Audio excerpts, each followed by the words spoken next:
Sino yan? Gabi, 8:00. Nag-vibrate ang cellphone ng asawa kong nagluluto ng sinigang sa kusina. Sa isang iglap, napatingin ako sa cellphone niya at nakita ko ang malinaw na mensahe. Miss Nakita, kung hindi ko sana nakita ang screen na yon, kung nagkagayon, marahil ay patuloy na dadaloy ang buhay ko ng normal gaya ng dati.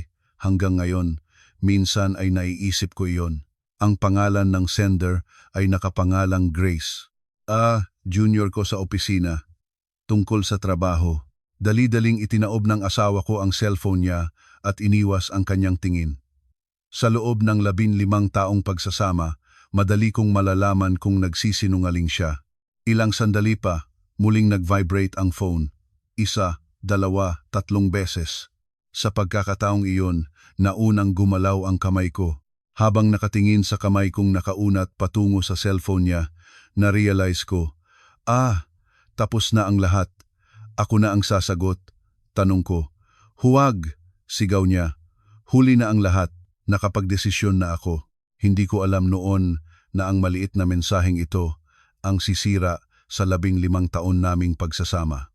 At kung gaano kalupit ang planong pipiliin ng isang 41 anyos na simpleng may bahay. Ang inyong pag-subscribe at pag-like ay nagbibigay lakas para makagawa pa kami ng maraming kwento. Kamusta? Ako si Sarah Jane Santos, 41 taong gulang. Nakatira kami ng asawa ko sa isang lumang apartment sa Cainta, Rizal. 10 taon na akong nagtatrabaho bilang bookkeeper sa isang accounting firm. Dahil matagal akong nakababad sa mga numero, mabilis kong napapansin ang kahit maliit na pagbabago. Ganoon din ang nangyari ng gabing iyon. Simula noon ng tag-ulan at medyo lumalamig na ang simoy ng hangin. Umuwi ako galing sa overtime sa opisina. Pag-akyat ko pa lang sa hagdan ng apartment namin, may iba na. Dati, boses lang ng TV ang naririnig ko. Pero ng gabing iyon, may tunog ng naghihiwa sa kusina. Tok tok tok, may ritmong hinihiwa. Pagbukas ko ng pinto, sumalubong ang amoy ng ginigisang bawang at sibuyas at ang amoy ng kumukulong sinigang na baboy. Nagtaka ako. Nagluluto ang asawa ko. Paghubad ko ng sapatos at pagpasok sa sala, nakita ko ang likod niya na nakasuot ng apron. Siya si Dennis Reyes, ang asawa ko. 45 taong gulang, manager sa isang construction materials trading company. Matangkad at malapad ang balikat. Sa 15 taon naming pagsasama, ngayon ko lang siyang nakitang naka-apron. Nagluluto ka? Tanong ko. Lumingon siya at ngumiti. Mas maliwanag ang ngiti niya kay Sarati, pero may kakaiba, parang pilit. Nandito ka na pala. Maaga akong umuwi kaya naghanda ako ng hapunan. Ang boses niya ay mas masigla kay Sarati, parang DJ sa radyo. Gayong tahimik lang talaga kaming mag-asawa at hindi masyadong madaldal. Pagtingin ko sa mesa, nagulat ako. Dati, adobo lang at kanin ang pinagsasaluhan namin. Pero ngayon, iba. Sa puting plato, may maayos na nakahaing ensaladang talong, atsara at piniritong isda. Nakalatag ng maayos ang mga kubyertos. Sa gitna, kumukulo ang sinigang sa bowl, pantay-pantay ang hiwa ng gabi at kangkong. Dati-rati, sinasabi niya na ang pagluluto ay pagpapakulo lang ng tubig at sinigang mix. Kakaiba talaga. Hindi naman namin anniversary, hindi rin birthday, ordinaryong Martes lang ng gabi. May okasyon ba? Tanong ko habang binababa ang bag ko sa sofa. Wala. Napansin ko lang na parang pagod ka, lately. Sagot niya.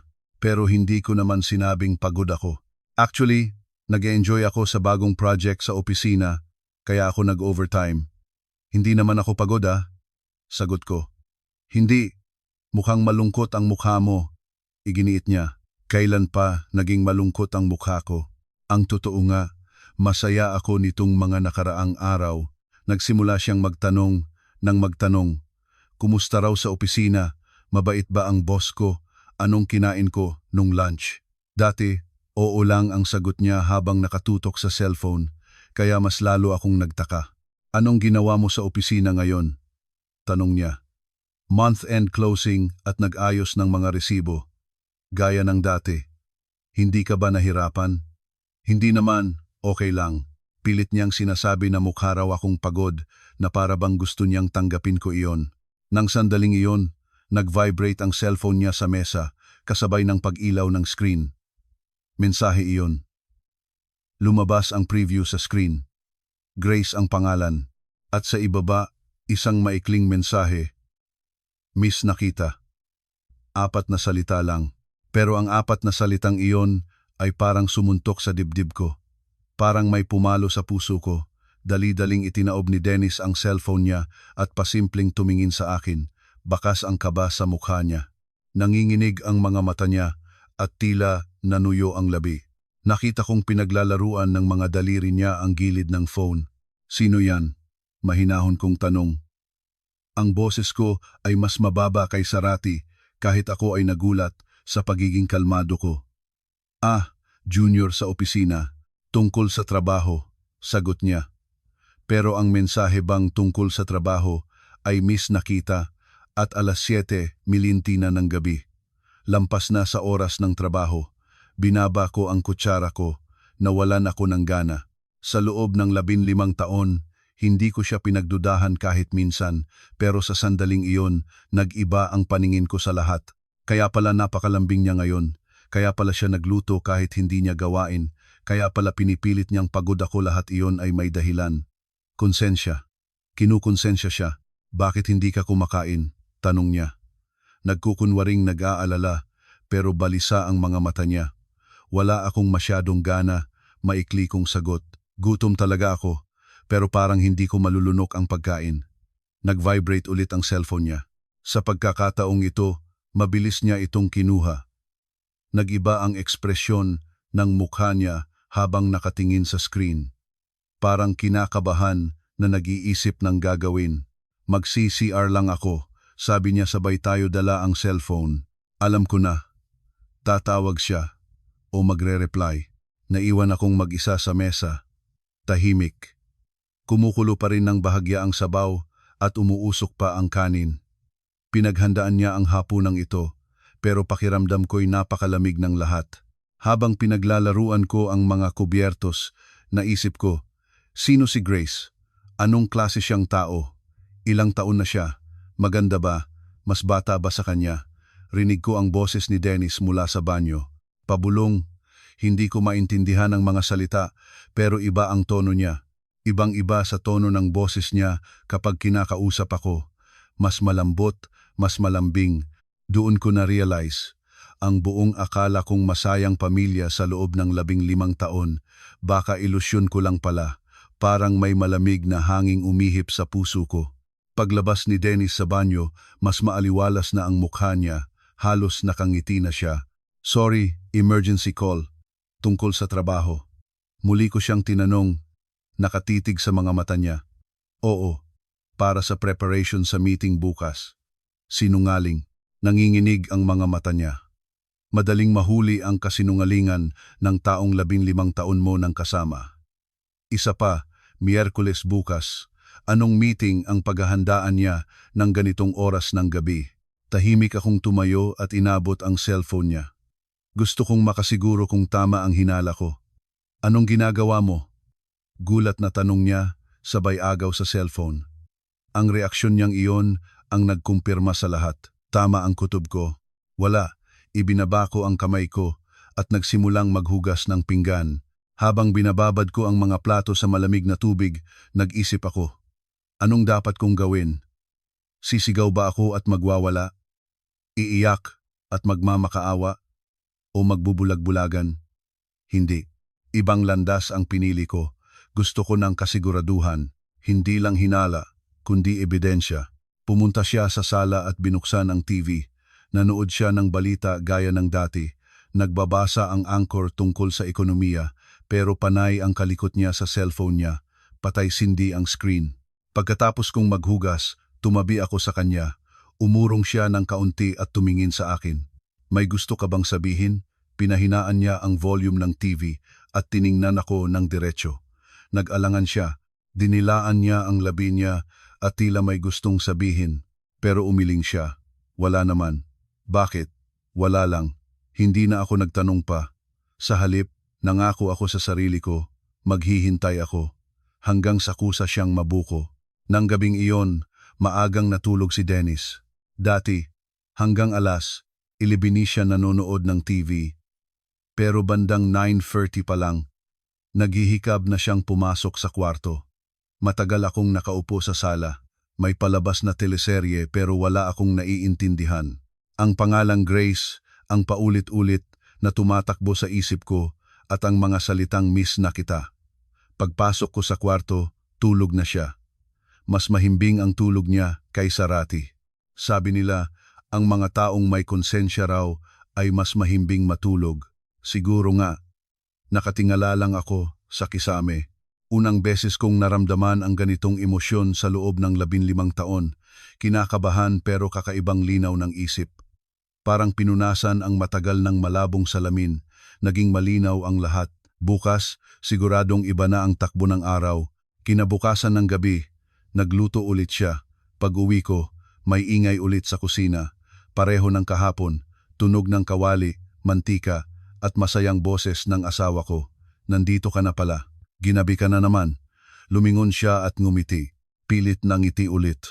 Ngayon, kitang-kita ko na. Mas ingrande ang handa ngayon kaysa kahapon. May bistek Tagalog pa. Kailan pa siya nagluto ng bistek? Kahit noong bagong kasal kami, hindi niya ginawa. Yan. Ano na naman to? Tanong ko. Halatang nataranta siya. Nag-alangan sandali. Wala. Gusto ko lang lutuin yung paborito mo. Kailan ko sinabing paborito ko ang bistek? Sa totoo lang, iniiwasan ko nga ang mamantikang pagkain. Tahimik akong umupo at kumain. Nilagyan niya ng ulam ang plato ko. Atsara, karne. Dati kani-kanya kami ng kuha. Bakit biglang nagbago? Kumain ka ng marami. Ang payat-payat mo na, sabi niya. Hindi ako pumayat. Feeling ko nga nag-gain ako ng weight lately eh. Pinagmasdan ko ang mukha niya. Iba ang tingin niya. Parang iniiwasan niya ako. Kapag nagkakatinginan kami, umiiwas siya ng tingin. Kumusta sa opisina? Tanong niya. Okay lang. Ikaw? Wala namang bago? Okay lang naman mga katrabaho ko. Sinadya kong magtanong. Gusto kong makita ang reaksyon niya. Oo, okay naman lahat. Medyo nanginginig ang boses niya. Bahagya lang. Pero hindi iyon nakalagpas sa akin. May bago ba kayong empleyado? Patuloy ko. Bakit mo naman naitanong? Naging defensive siya. Wala lang, na-curious lang. Mahinahon kong sagot, sabay patuloy sa pagkain. Nag-vibrate ulit ang phone niya. Parehong oras kahapon, bandang 7:20 ng gabi. Dali-dali niyang tiningnan at itinaob ang screen. Sino yan? Taga-opisina. Parehong sagot. Saang department? Sales. Lalaki o babae? Naging mas detalyado ang tanong ko. Namutla siya. Bakit mo ba tinatanong? Kasi parang narinig ko boses ng bata kahapon. Nagsinungaling ako. Wala akong narinig.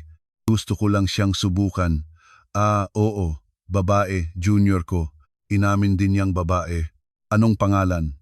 Bumilis ang tibok ng puso ko, pero kalmado pa rin ang boses ko. Grace Castro, sagot niya. Nang sandaling iyon, nakasiguro na ako. Ito yung nag-text ng Miss Nakita. Ilang taon na siya? Ewan ko, siguro late 20s. Eksakto? Hindi ko alam. Halatang hindi na siya mapakali, pero hindi ako tumigil. Ano itsura niya? Bakit ba ang dami mong tanong? Tumaas ang boses niya. Na-curious lang ako kung sino-sino ang mga kasama mo sa trabaho. Kalmado pa rin ako, siya ang natataranta. Simpleng tao lang, katamtaman ang tangkad. Maganda ba? Ito ang pinakamabigat na tanong. Napahinto siya. Ewan ko, hindi ko napapansin. Sinungaling. Siguradong napansin niya. Kung hindi, wala silang rason para magpalitan ng mensahe. Tumunog ulit ang phone niya. Ngayon, tawag na. Nakita ko ang pangalang Grace sa screen. Sigurado ako. Natarantang pinatay ni Dennis ang tawag at sumulyap sa akin. Bakit hindi mo sinagot? Hindi naman importante. Sabi mo tungkol sa trabaho, mamaya ko na lang kakausapin. Palpak na ang mga palusot niya. Ibinaba ko ang kutsara ko at tinitigan siya. Kayo ba? May namamagitan sa inyo? Diretsahang tanong. Namutla ang buong mukha niya. Anong sinasabi mo? Junior ko lang yun. Nagte-text ang junior ng miss na kita pagkatapos ng oras ng trabaho. Sinabi ko ang nabasa ko kahapon. Nataranta siya ng husto. Yung message na yun. Para sa trabaho, kailangan namin magkita. Sinungaling. Kailan pa naging para sa trabaho ang miss na kita? Ako na ang sasagot. Tinuro ko ang phone niya na nagba-vibrate ulit. Huwag, sigaw niya. Tapos na-realize niyang napalakas ang boses niya, kaya natigilan siya. Bakit hindi? May mga confidential na bagay sa trabaho. Wala nang sense ang sinasabi niya. Anong confidential sa sales junior? Hindi na ako nagtanong pa. Dahan-dahan akong tumayo. Huhugasan ko na to. Hindi. Ako na. Pinigilan niya ako. Sinusubukan akong amuin. Okay lang. Nagsimula na akong magligpit. Nakaupo lang siya at nilalaro ang phone niya. Baka tinitext na si Grace. Habang naghuhugas, naisip ko, sigurado na. May iba siyang babae at kaopisina niya.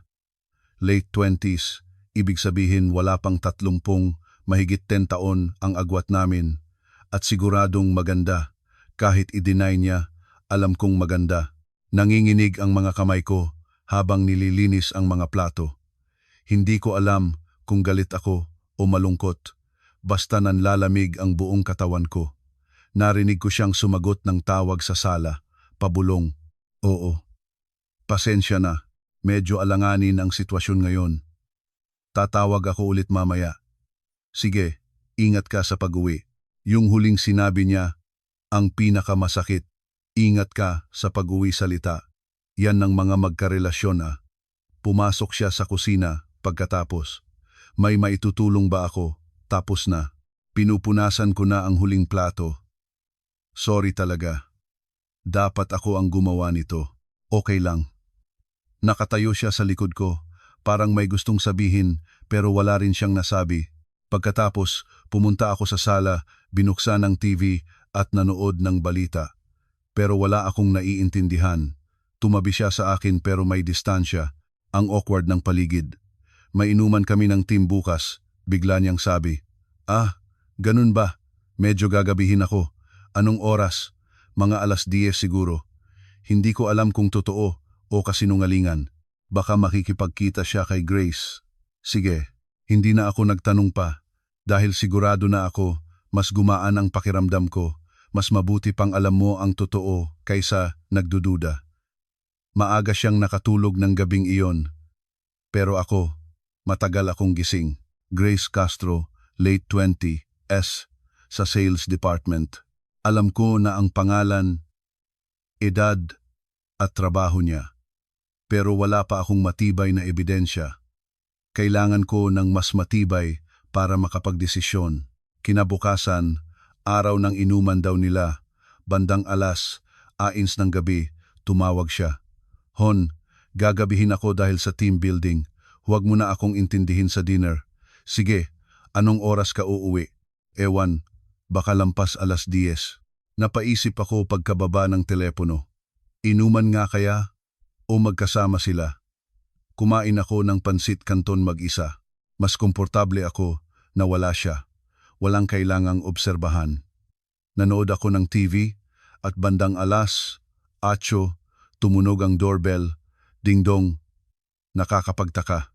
May susi si Dennis at wala naman akong inaasahang bisita. Sumilip ako sa bintana, may babae sa labas. Sino yan? Tanong ko. Magandang gabi po. Dito po ba nakatira si Sir Dennis? Boses ng batang babae. Masigla at malinaw. Sir Dennis? Sino po sila? Sir Dennis, katrabaho po niya, pwede po bang makausap? Katrabaho, pero nasa inuman daw si Dennis. Imposibleng pumunta ang katrabaho dito sa bahay.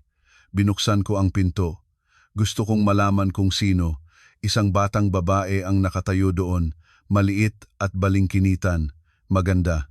Kahit light lang ang makeup, halatang makinis ang balat, mukha ngang nasa late 20s. at may hawak siyang puting kahon ng cake. "Hello po," bati niya. Pero pagkakita sa mukha ko, parang nagulat siya. "Sino nga po ulit kayo?" "Grace Castro po." "Sa opisina ni Dennis." Siya si Grace. "Nasa inuman ang asawa ko," kalmado kong sabi. Biglang nanigas ang mukha ni Grace. Narealize niyang may mali. Kasi po, maagang natapos ang inuman. Pinadala po ni Sir Dennis itong cake." Hindi tugma ang kwento niya. Kung maagang natapos, bakit hindi siya ang umuwi at nagdala ng cake? "Pasok ka." Binuksan ko ng malaki ang pinto. Nagulat siya. "Ay, hindi na po. Iiwan ko na lang po ito." "Okay lang, pasok ka. Hintayin mo na siyang umuwi." Pinilit ko siya. Halos utos na iyon. Napilitang pumasok si Grace. Naghubad siya ng sapatos pero halatang asiwa. "Okay lang po ba talaga? Iiwan ko na lang sana. Yung cake. Nandito ka na eh. Magkape ka muna o tubig." Inalalayan ko siya papunta sa sala. Umupo siya sa sofa, nakapatong ang cake sa hita niya. "Tubig lang po," mahinang sabi niya. Kumuha ako ng malamig na tubig sa dispenser at nilagay sa isang paper cup. Hindi magandang tiningan na paper cup ang ibigay sa bisita, pero hindi ko siya itinuturing na bisita. "Salamat po." Yumuko siya at inabot ang baso. Hindi siya makatingin ng diretso sa akin. Umupo ako sa tapat niya. Pinagmasdan ko siya. Maganda nga siya. Maputi, malaki ang mata, at matangos ang ilong. Mas bata at mas maganda kaysa sa akin. "Anong trabaho mo sa opisina?" "Sa sales department po." "Nakakapagod ba sa sales?" "Okay lang po." Maikli ang sagot niya, halatang hindi komportable. "Paano kayo naging close ng asawa ko?" Ito ang pinakasentro ng usapan. Lalo siyang nanigas. "Kasi po magkatrabaho kami." "Pareho kayo ng department?" "Hindi po, pero may mga projects na kailangan naming magtulungan." Parang kasinungalingan. Nanginginig ang boses niya. Eksaktong bumukas ang pinto. Dumating na si Dennis. "Nandito na ko." Masigla ang boses niya. Pero pagpasok niya sa sala at nakita si Grace, nanigas siya sa kinatatayuan niya. "Grace," gulat niyang sabi. Tumingin siya sa akin na parang hindi makapaniwala. "Bakit ka nandito?" "Sabi niyo po padalhin ko yung cake," mahinang sagot ni Grace. "Pero teka, kailan niya sinabing magpadala ng cake?" Oo. "Sige, salamat." Pilit na tawa ni Dennis, pero pinagpapawisan siya ng malamig. Tahimik lang akong nakaupo at pinagmamasdan silang dalawa. Pareho silang hindi mapakali. Halos magpanik na si Dennis. "Kumusta ang inuman?" Tanong ko kay Dennis. Oo. Maagang natapos." "Anong oras?" "Mga 8:00. Bakit ngayon ka lang? Kung 8:00 tapos, dapat kanina ka pa nandito." Nag-alangan siya. "Nagpahangin lang ako saglit." "Sinungaling." "Siguradong magkasama sila ni Grace." "Nandoon ka rin ba sa inuman, Grace?" Tanong ko. "Hindi po. Ibang department po ako." "Paano niya nalaman ang tungkol sa cake kung wala siya sa inuman?" "Paano mo nalaman na magdadala ka ng cake?" Hindi makasagot si Grace. Sumingit si Dennis. Tinawagan ko siya pagkatapos ng inuman. "Sino?" "Si Grace." "Para magpabili ng cake?" "Oo." "Bakit biglang magpapabili ng cake?" Paiba-iba na ang kwento niya. Naisip ko kasing magugustuhan mo. Kailan ko pa nagustuhan ang cake? Hindi ako mahilig sa matamis, alam niya yon. Hindi na siya makalusot. Tiningnan ko ang kahon ng cake. Maganda ang pagkakabalot. May ribbon pa. "Saan mo to binili?" "Sa bake shop po diyan sa malapit." "Ikaw lang mag-isa?" Ito ang critical na tanong. Hindi nakasagot si Grace. Sumingit si Dennis. Sabay kaming bumili. Hindi ko kasi alam kung anong masarap. Umamin din siya. Magkasama sila. Tapos na ang inuman. Bumili sila ng cake ng magkasama. Kaming dalawa lang. "Wala na kayong ibang kasama?" Hindi siya nakasagot. Buko na. Tumayo ako at tiningnan si Grace. "Salamat sa cake. Kakainin namin to." Nakahinga ng maluwag si Grace. Akala siguro pwede na siyang umalis. "Sige po, mauna na po ako." "Hindi pa ubos ang tubig mo ah." "Dito ka muna." Pinigilan ko siya. "Hindi pa ako tapos. Gusto ko pang malaman kung gaano na sila kalalim." Hindi pa halos nababawasan ang tubig niya sa paper cup. Nang umupo si Dennis sa sofa, tumayo ako. Gusto mo ng tubig? Tanong ko kay Dennis. Oo. Pumunta ako sa kusina, kinuha ang paborito niyang asul na ceramic mug. Regalo yon. Nung kasal namin, pair siya. Nilagyan ko ng malamig na tubig at inabot kay Dennis. Kinuha niya. Nakita iyon ni Grace.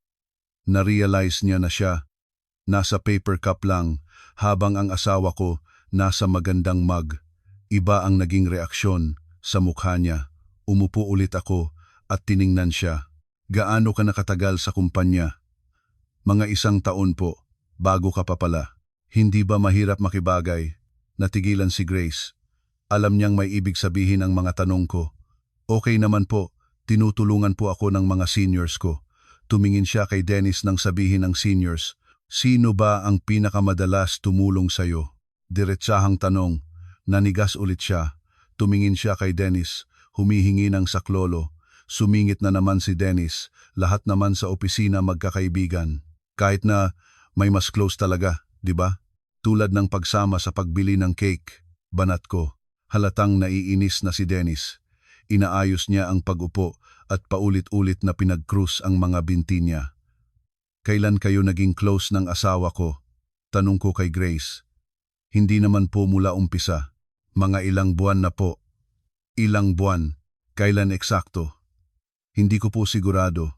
Tumingin ulit siya kay Dennis. Siguro, nung summer. Si Dennis ang sumagot. Summer pa pala. Ibig sabihin mga ilang buwan na ang nakakalipas. Matagal na silang malapit habang wala akong kaalam-alam. Anong nangyari nung summer? Wala. Dumami lang ang projects na kailangan ng coordination namin. Pero sa mukha ni Grace, alam kong hindi lang iyon. Anong klaseng project? Mga proposals. Kasama ka ba sa project na yon, Grace? Nataranta, si Grace. Hindi po. Nasa salis po ako. Paano kayo nagkikita para sa project? Logical ang tanong ko. Hindi siya makasagot.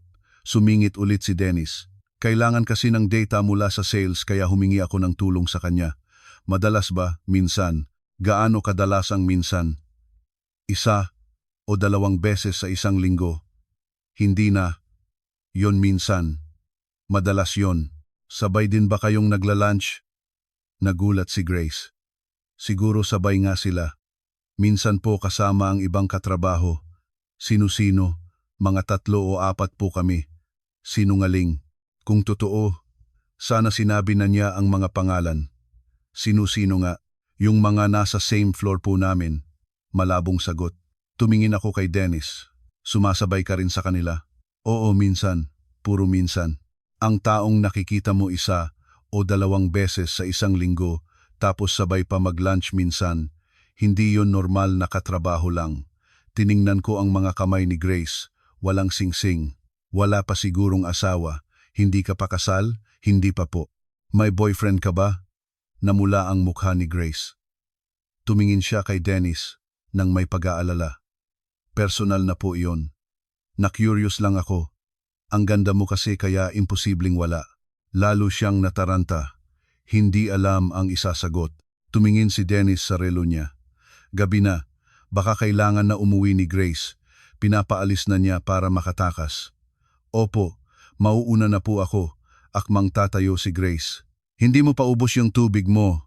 Tinuro ko ang paper cup. Okay lang po, marami na po akong nainom. Ubusin mo na, sayang naman. Utos ko na parang pinipilit siya. Napilitang umupo ulit si Grace. Pinagmasdan ko siyang mabuti. Ang ganda niya talaga. Kahit light makeup lang, makinis, maganda ang damit at ang bango ng pabango niya. Kaya pala na-attract sa kanya ang asawa ko. Higit 10 taon ang bata sa akin, maganda at puno ng buhay. Saan ka nakatira? Diyan lang po sa malapit. Mag-isa ka lang? Hindi po, may kasama po sa apartment. Halatang pagod na siya sa dami ng tanong ko. Maging si Dennis ay nanginginig na ang tuhod sa kaba. Grace, nagpapasalamat ka ba sa asawa ko? Ito ang pamatay kong tanong. Opo, marami po siyang naitulong sa akin sa trabaho. Paano ka nagpapasalamat? Sa salita lang, kinagat ni Grace ang labi niya. Minsan po nililibre ko siya ng kape.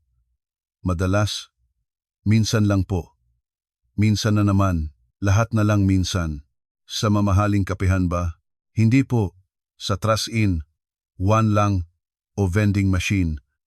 Kumunot ang noo ni Dennis. Sinungaling. Tiningnan ko si Dennis. Ayaw mo ng trust-in. One, di ba? Mapait ka mo. Nataranta si Dennis. Tama. Ayaw niya ng mumurahing kape. Nakakainom din. Kailan pa? Bakit bigla? Hindi makasagot si Dennis. Tumingin ako ulit kay Grace. Totoo ba? Vending machine lang? O minsan sa cafe rin? Lumabas din ang totoo. Nanlumo si Grace. Oo. Nagkakape sila sa labas. Saang cafe? Sa tapat ba ng opisina? Kayo lang dalawa. Hindi makasagot si Grace. Ngayon, sigurado na ako. Hindi lang sila basta magkatrabaho. Sabay magkape, sabay bumili ng cake, at nagtatawagan ng ingat ka sa pag-uwi sa gabi. Ubos na ang tubig mo, pwede ka nang umalis. Sabi ko habang nakatingin sa walang laman na paper cup. Nakahinga ng maluwag si Grace at tumayo. Mauuna na po ako. Salamat po ulit sa cake. Magalang akong yumuko, pero malamig ang boses ko. Habang naglalakad siya palabas, tumingin siya kay Dennis. Parang may gustong sabihin, pero nagpipigil kasi nakatingin ako. Ingat! Sabi ko pagkasara ng pinto. Pagbalik ko sa sala, umiinom si Dennis ng tubig sa ceramic mug niya. Nanginginig ang kamay niya. Kami na lang dalawa ngayon. Tahimik ang buong paligid. Nakita ko sa mesa ang dalawang baso. Isang lukot na paper cup na ginamit ni Grace at ang asul na ceramic mug ni Dennis na may natitira pang tubig. Umupo si Dennis sa sofa at nagkunwaring nanonood ng TV. Pero alam kong hindi siya nakafocus doon. Panay ang panginginig ng tuhod niya. Tumayo ako at kumuha ng tubig sa dispenser. Ininom ko ng mabagal. Habang dumadaloy ang malamig na tubig sa lalamunan ko, medyo kumalma ako. Naisip ko ang isang alaala noong bagong kasal pa lang kami. Pagkalipat namin sa unang bahay namin, nag-aayos ako ng mga plato. May binigay ang biyanyan ko na set ng ceramic plates. Regalo daw sa kasal. Pero pagbukas ko ng kahon, nakita ko na may maliit na lamat ang isa sa mga plato. Parang buhok lang kanipis, pero halata. Sabi ni Dennis, okay lang daw yon, hindi naman halata, gamitin na lang. Pero itinabi ko iyon. Hindi pwedeng gamitin panghanda sa bisita. Ang platong may lamat, gaano man kaliit, bibigay at mababasag din balang araw. Ang platong iyon ay nasa ilalim pa rin ng kabinet namin hanggang ngayon, hindi pa nagagamit sa loob ng 15 taon. Habang umiinom ng tubig, naisip ko, parang plato rin pala ang puso ng tao. Kapag nagkalamat na, hindi na maibabalik sa dati. Nagsalita si Dennis, halatang hindi komportable. Uhaw, nauhaw ka ah. Uhaw eh. Tipid kong sagot. Dinala ko ang mga baso sa kusina. Tinapon ko sa basurahan ang lukot na paper cup, parang nakakaawa tingnan. Hinugasan ko rin ang ceramic mug ni Dennis gamit ang mainit na tubig at sabon. Pakiramdam ko hinuhugasan ko ang basong ginamit ng ibang tao. Habang nagpapatuyo ng baso, may naisip na naman ako. Noong isang tagulan, nagkasakit si Dennis. Nilagnat ng matindi at ubo ng ubo. Araw-araw ko siyang ipinagluluto ng lugaw at pinapainom ng gamot. Pinapalitan ko palagi ang kumot niya. Sabi niya sa akin noon, mabuti na lang at may asawa ako. Salamat.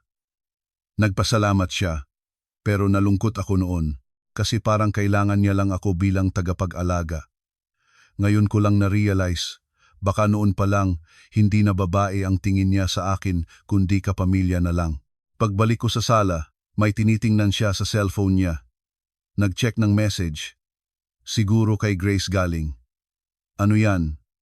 Wala, group chat lang sa opisina. Sinungaling na naman. Kung group chat yon, bakit kailangang itago ang screen? Tumabi ako sa kanya, pero may distansya. Napansin niya, yun kaya napasulyap siya. Medyo weird si Grace kanina no? Siya pa ang unang nag-open up. Tinawag pa niyang si Grace para magtunog casual. Weird? Oo, parang kabado siya. Siyempre kakabahan yon, Pumunta ba naman ang kabit sa bahay at nakausap ang asawa? Bakit kaya siya kabado? Ewan, baka kasi first time niya dito. Nagmamaang-maangan pa rin siya. Hindi na ako sumagot at nanood na lang ng TV. Teleserye ang palabas. Eksena kung saan nahuli ng asawang babae ang asawang lalaking nambababae. Sakto sa sitwasyon namin. Umiiyak at sumisigaw yung babae sa TV. Pero hindi ko gustong gawin yon. Ayokong magmukhang kawawa. Nilipat ni Dennis ang channel. Siguro natamaan siya. Matulog na tayo, sabi niya. Sige, tango ko lang. Nauna na siyang pumasok sa kwarto. Naiwan pa ako sandali sa sala. Nakapatong sa mesa ang kahon ng cake na dala ni Grace.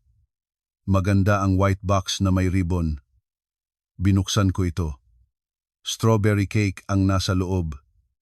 Maliit at maganda. May hugis puso na strawberry sa ibabaw. Sino ba ang may gusto ng ganitong cake? Sigurado akong hindi ako. Mas bagay ito sa mga batang babaeng tulad ni Grace. Baka si Grace ang pumili nito o baka binili ito ni Dennis base sa panlasa ni Grace. Binalik ko ang cake sa kahon at nilagay sa ref. Hindi ko kakainin, pero sayang din kung itatapon. Pagpasok ko sa kwarto, nagtutulog-tulugan na siya. Pero alam ko sa tunog ng paghinga niya, nagising pa siya. Humiga ako ng tahimik, malayo sa kanya. Sa dilim, nag-isip ako. Anong gagawin ko? Iiyak ba at magmamakaawa o magpapanggap na walang alam? Ayoko ng alinman doon. Kailangan ko ng ibang paraan. Isang paraan kung saan ako ang may kontrol at makakapagdesisyon. Doon ko napagtanto, hindi ko na pwedeng gamitin ang platong may lamat bago pa tuluyang mabasag. Mas mabuting itabi ko na lang. Naging kalmado na ang paghinga niya. Tulog na siya talaga. Pero ako, hanggang madaling araw akong gising at nag-iisip. Bukas, siguradong mag-iiba na ang lahat. Kinabukasan ng gabi, nag-text na naman si Dennis na gagabihin siya. May inuman ulit, mauna ka nang matulog. Hindi ko na inalam kung totoo o hindi. Wala na akong pakialam. May kailangan akong gawin mag-isa sa bahay. Pag-alis niya, binuksan ko ang pinakailalim na drawer sa sala kung saan nakatago ang mga resibo at ledger ko. Maingat ako sa pera, kaya nililista ko ang malalaking gastos. Nilabas ko ang kahon at pinatong sa mesa. Inisa-isa ko ang mga resibo ng credit card niya nitong mga nakaraang buwan. Sa una, normal lang. Gasolina, convenience store, fast food. Pero simula nung summer, may mga kakaibang gastos. Coffee project, Crock 400. Tapos parehong araw, coffee project ulit, Ayong 350. Ang isang kape ay nasa Ayong 200, ibig sabihin 2 kape yon. Iinom ba siya ng 2 kape ng mag-isa? Naghanap pa ako. Starbucks, 500. Bose Coffee, 450. Lahat iyon, simula nung summer. Hindi naman mahilig magkape sa labas si Dennis. Mas gusto niya ang 3 in, 1 sa bahay. May resibo rin ng cake shop, Red Ribbon, Re 1000, Goldilocks, Re 800. Presyo yan ng mga whole cake tulad nung dala ni Grace kagabi. Ang pinakanakakagulat ay ang resibo sa flower shop. Isang bouquet ng rosas, 1,500. Sa may bandang Makati pa yon, malapit sa opisina niya, hinanap ko pa. May makeup store, LN 2,500. Bakit siya bibili ng makeup? Alam niyang hindi ako nagme-makeup masyado. Pero ang pinakamalala ay ang resibo sa hotel. Dinner buffet sa hotel, R6,000. Ang petsa, noong nakaraang Sabado lang. Yung araw na sinabi niyang may overtime siya. Ibig sabihin, habang nagsasabi siyang nag-overtime, nasa buffet siya ng hotel. Mag-isa, ang IA6,000 ay presyo ng 2 tao sa isang buffet. Inayos ko ang mga resibo by date. May pattern na lumabas. Nagsimula sa kape nung summer, naging mga bulaklak at regalo, at kamakailan ay dinner sa hotel. Lahat iyon tugma sa sinabi nilang panahon kung kailan sila naging close. Inilatag ko lahat ng resibo sa mesa, parang investigador na naghahanap ng ebidensya. Lampas 10:00 na nang dumating si Dennis. Nandito na ko, maingat niyang bati. Pagpasok niya sa sala, natigilan siya nang makita ang mga resibo sa mesa. Ano yan? Kinakabahang tanong niya. Mga ginastos mo. Kalmado kong sagot. Lumapit siya at tiningnan ang mga resibo. Namutla ng husto ang mukha niya. Bakit mo nilabas to? Para i-check kung saan ka pumunta at sino ang kasama mo. Natahimik siya. Wala siyang maidahilan. Pinulot ko ang isang resibo. 2 kape sa coffee project. Sino kasama mo? Walang sagot. Isang bouquet ng rosas. Para kanino? Tahimik pa rin. Buffet dinner sa hotel. Sino kasama mo? Wala pa ring sagot. Binasa ko ang mga petsa isa-isa. May 15 sa coffee project. May 23 sa Starbucks. June 5 bulaklak. June 12 makeup. Nanginginig ang mga tuhod niya. September 25, hotel dinner buffet. Sino kasama mo doon? Napaupo siya sa sofa, hindi na niya kayang tumayo. Sorry, mahinang sabi niya. Sorry saan? Sa lahat. Pakidetalye nga. Nakayuko lang siya. Kayo ba ni Grace? Diretsong tanong ko. Tumango siya ng bahagya. Kailan pa? Nung summer lang. Gaano kaseryoso? Nahulog ang loob ko sa kanya. Ang salitang nahulog ang loob ang mas nakakasugat. Hindi lang pala pagkakamali, may damdamin na kasangkot. Hindi na ako nagtanong pa, wala na akong pakialam sa mga susunod pa niyang sasabihin. Tumayo ako at pumasok sa kwarto. Kinuha ko ang maleta ko sa aparador. Nilagay ko ang mga damit ko. Underwear, medyas, makeup, ang mga kailangan ko lang. Sumunod siya sa kwarto. Anong ginagawa mo? Hindi ba halata?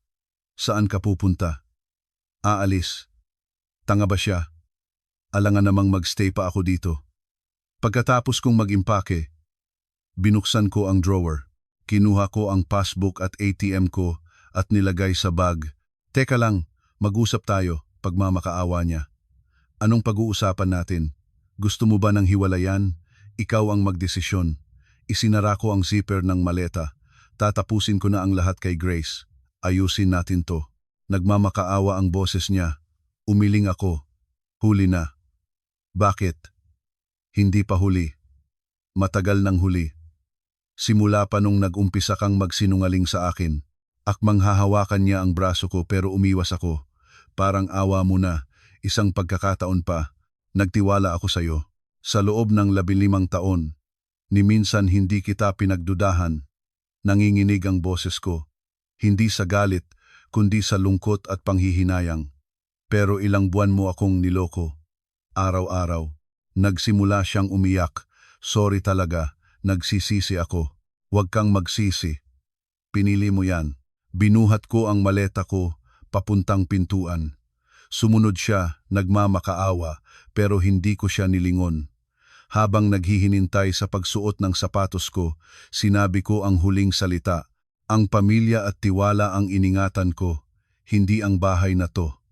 Ngayon, wala na akong rason para magstay. Pagbukas ko ng pinto, naririnig ko ang hagulgol niya, pero hindi na ako lumingon. Malamig ang simoy ng hangin sa labas, pero mas gumaan ang pakiramdam ko. Pakiramdam ko, ngayon pa lang magsisimula ang totoong buhay ko. Sa motel ako natulog ng gabing iyon. Dahil may bitbit akong maleta at hating gabi na, wala akong masyadong mapupuntahan. Ayokong pumunta sa biyanyan ko. At ayoko ring makaabala sa mga kaibigan ko. Nakahiga ako sa kama ng motel. Nakatingin sa kisame. Unang gabi ko itong matulog nang mag-isa sa loob ng 15 taon. Akala ko matatakot ako, pero nakakagulat na ang gaan ng pakiramdam ko. Panay ang ring ng cellphone ko. Si Dennis. Hindi ko sinagot. Ang dami niyang text, pero binura ko lang nang hindi binabasa. Kinabukasan ng umaga, pumunta ako sa simbahan. Pagkatapos kong magdasal, pumunta ako sa counseling room. Nandoon si Ate Josie. Kaibigan ko siya noong high school at kasing edad ko rin, 4 na puntadla. Ilang taon na siyang volunteer counselor sa simbahan. May background siya sa psychology. Sarah? Gulat na bati ni Ate Josie. Bihira kasi akong pumunta sa simbahan. Ate, tawag ko sa kanya. Pareho kami ng edad pero mas matanda siya ng ilang buwan kaya ate ang tawag ko. Bakit? Anong nangyari? Parang ang lungkot ng mukha mo, nag-aalalang tanong niya. Umupo kami sa sofa sa loob ng counseling room. Maliit lang pero maaliwalas. Ang mga halaman tulad ng pothos ay nakakapagpagaan ng pakiramdam. Ate, umalis ako ng bahay kagabi, mahina kong sabi. Bakit? Anong nangyari? Kinuwento ko sa kanya ang lahat. Ang mga kakaibang ikinikilos ni Dennis, ang babaeng nagngangalang Grace, ang mga resibo hanggang kagabi. Habang nagkukwento ako, tahimik lang siyang nakikinig. Hindi siya sumasabad o nanghuhusga. Tumangutango lang siya. Pagkatapos kong ilabas ang lahat, gumaan ang pakiramdam ko. Ang sarap pala sa pakiramdam na may nakikinig sa'yo. Ang hirap siguro ng pinagdaanan mo, sabi niya. Napakainit ng boses niya. Oo, pero ngayon okay na ako. Mas magaan na ang loob ko. Hindi ka ba nagagalit? Galit, oo, pero mas matimbang ang dismaya. Inabutan ako ni Ate Josie ng tissue. Doon ko lang napansin na umiiyak pala ako. Anong plano mo ngayon? Hindi ko alam. Kaya nga ako andito para humingi ng payo. Napaisip si Ate Josie. Maya-maya'y nagsalita siya. Siguro, mas mabuting i-process mo muna ang nararamdaman mo. Masyado ka pang emosyonal ngayon. Emosyonal? Kalmado nga ako eh. Baka sa labas lang yan. Pero sa loob mo, hirap na hirap ka. 15 taon yon. Nabigla na lang nawasak. Tama siya. Kahit ako, hindi ko pa lubos maintindihan ang nararamdaman ko. Gusto mo bang maghiganti? Tanong niya. Ewan ko. Nung una, naisip ko yan. Pero naisip ko, ako lang ang mapapagod. Matalino kang tao, tango niya. Makikipaghiwalay ka ba? Siyempre, hindi ko na kaya siyang makasama. Paano ang hatian niyo sa ari-arian? Sustento? Hindi ko pa yun naisip. Inabutan niya ako ng mainit na salabat.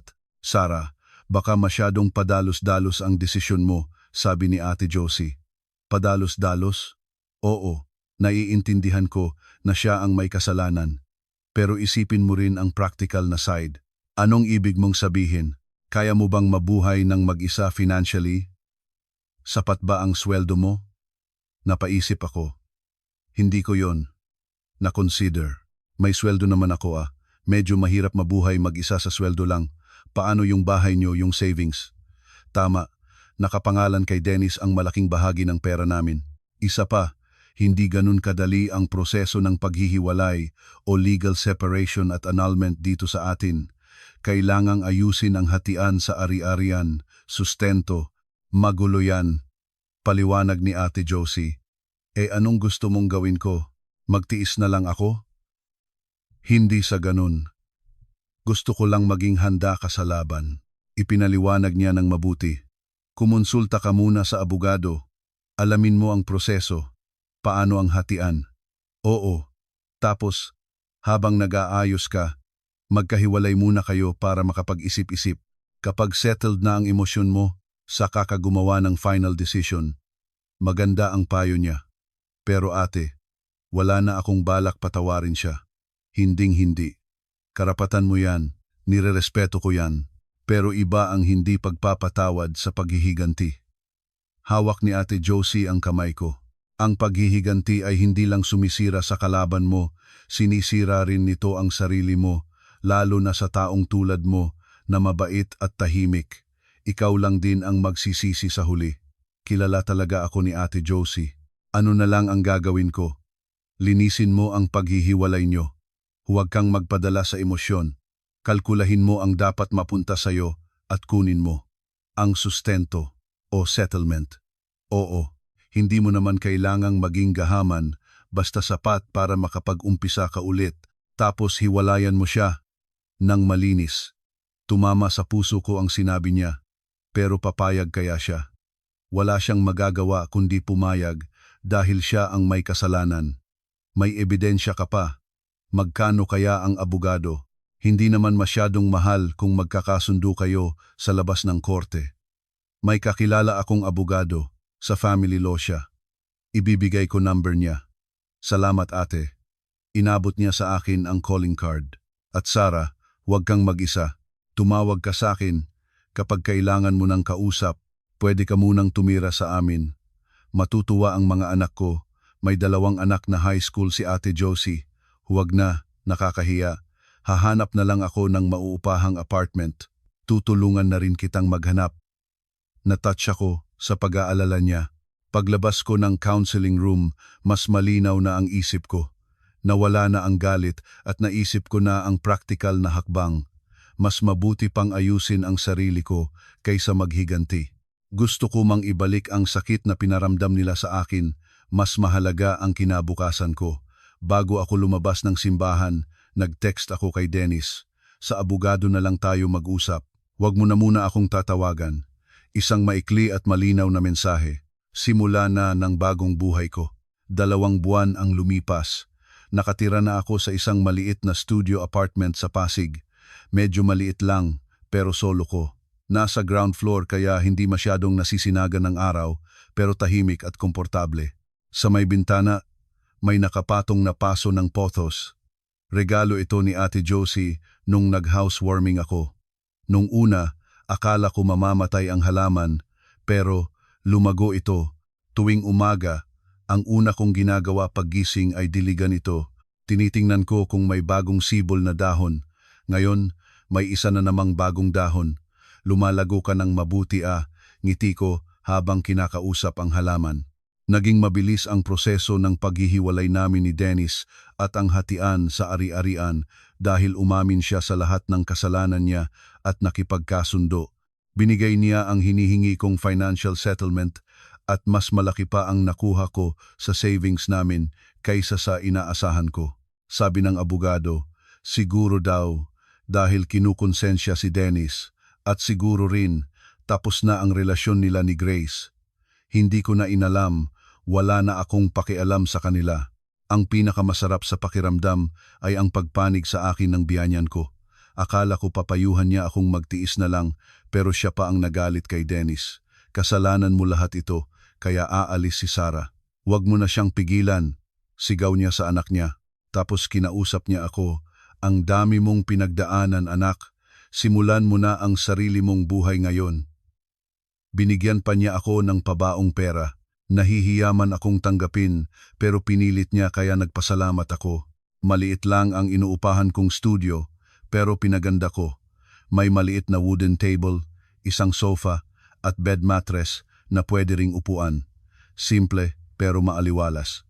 Sa pader, nakasabit ang watercolor painting na gawa ni Ate Josie, isang painting ng dagat.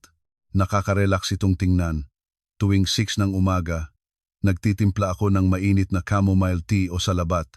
Uupo ako sa tapat ng bintana at doon mag-uumpisa ang araw ko. Dati, aligaga ako sa pag-asikaso ng agahan ni Dennis. Pero ngayon, may oras na ako sa sarili ko. Naging mas ganado rin ako sa trabaho.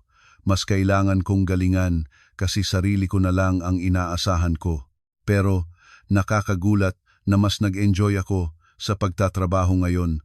Hindi para sumuporta ng asawa, kundi para sa sarili kong buhay. Napansin din ng boss ko ang pagbabago ko. Sarah, blooming ka yata ngayon sabi niya minsan.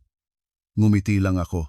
Pag-uwi galing trabaho, minsan nakikipagkita ako kay Ate Josie o kaya nanonood ako ng sine mag-isa sa mall.